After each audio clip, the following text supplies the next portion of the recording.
सहयोग के बारे में आपने क्या जाना, जो ज्ञान प्रगल्भ होना है।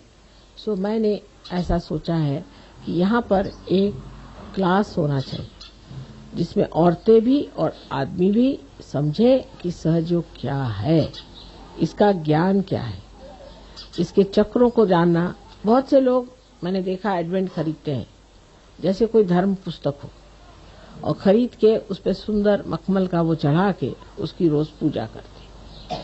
अब अखंड जैसे वो होता है रामायण पाठ, या वो अखंड और क्या होता है आपका ग्रंथ साहब, ऐसे वो अखंड ना करें,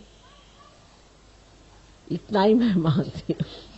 क्योंकि पढ़े जा रहे हैं, एक उंगली रखी फिर दूसरा, उसने उंगली रखी फिर वो पढ़ते जा रहा, खोपड़ी में कुछ भी नहीं जा रहा। जानना चाहिए कि सहयोग क्या है। आप लोगों को खड़ा होना चाहिए, आप सबको मेरे जैसे भाषण देना आना चाहिए, मेरे जैसे समझाना आना चाहिए। सहयोग क्या है, एक शिक्षा है, इसे सीखना चाहिए। अभ्यास, जो कि श्री कृष्ण ने कहा कि अभ्यास है, अभ्यास करना। चीज क्या है, सहयोगी हम हैं, अब हम सहयोगी हो गए।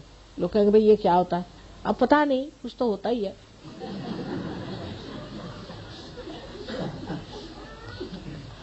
तो वो भी होना चाहिए। अपने वाइब्रेशंस, जिनको हम कहते हैं कि चैतन्य की लहरियां हैं, उनका भी पूरा परखना आना चाहिए कि इसका क्या मतलब है, उसका क्या मतलब है।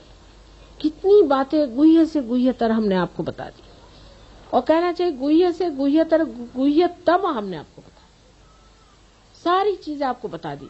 लेकिन हम लोग उसे जानना ही नहीं चाहेंगे। तो क्या हमारा लेक्चर सुना, ध्यान लगा लिए, बस हो गया, ऐसे थोड़ी। खोपड़ी में जाना चाहिए, उसका रिकॉर्डिंग होना चाहिए। इतना ही नहीं कि उसको फिर से बताना आना चाहिए, तभी वो ज्ञान हुआ। तो सिर्फ ये कि आपका पार होना ही सब कुछ नहीं।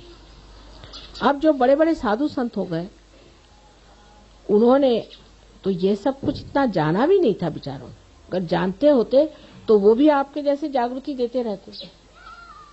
लेकिन अनेक जीवन जो उनके बीते, जिसमें उन्होंने जो कुछ भी सुकृत किया था, जिसके बूते पर वो इतने बड़े संत पद में पैदा हुए, वो सब पूर्व जन्म का पाया हुआ जो कुछ भी है, हजारों वर्षों का ज्ञान, वो उनके आगे स्पष्ट हो गया।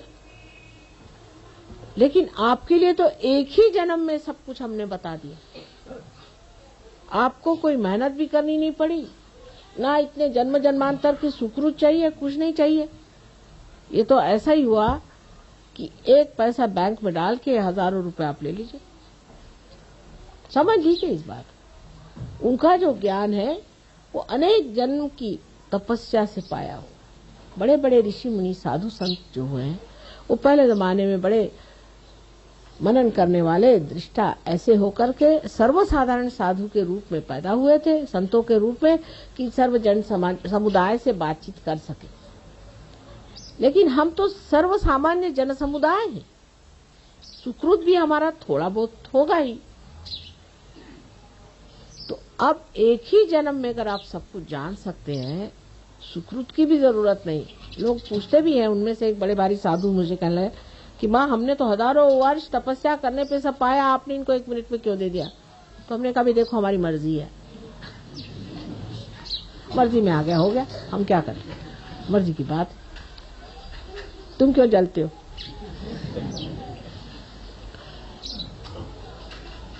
इस तरह की बात कि सोचना ये चाहिए कि एक ही जन्म में हमें सब कुछ मिला है, और मुझे अगर खुश करना है तो सिर्फ आपस में बिल्कुल बैर नहीं रखो। ये बैर या तो अहंकार से आता है, या प्रति अहंकार जिसे हम मन कहते हैं उससे आता है। दोनों से परे आत्मा के सन्निध जा करके सबसे शांतिपूर्वक रहे।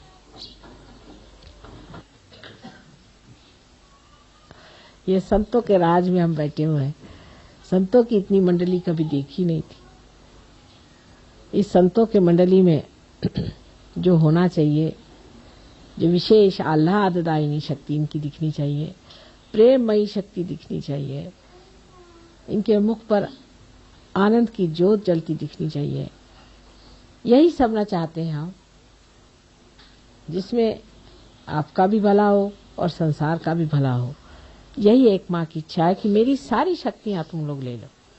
जितना तुम में अंदर गहनता और जितनी तुम्हारे अंदर महानता उभरेगी, उतना सब कुछ आपके अंदर समाते जाएगा अपने आप सहज में। सो एक माँ की जो एक छोटी सी इच्छा है कि जो कुछ हमारा है सब आप प्राप्त करें। कुछ भी आपसे छिपा के नहीं रखा गया, कोई सा भी ज्ञान छिपा के नहीं रखा। धीरे धीरे सब बता दिया है और धीरे धीरे और बता देंगे। लेकिन आज कम से कम इतना तो आपको तय करना चाहिए कि माँ, हम रोज ध्यान करके अपनी प्रगति करेंगे। रोज हम ध्यान करेंगे, इतना समय तो देना ही पड़ेगा। इतना अगर आप हमें आज वचन दे दें तो हम सोचें कि आपने हमें हजारों फूलों से भर दिया।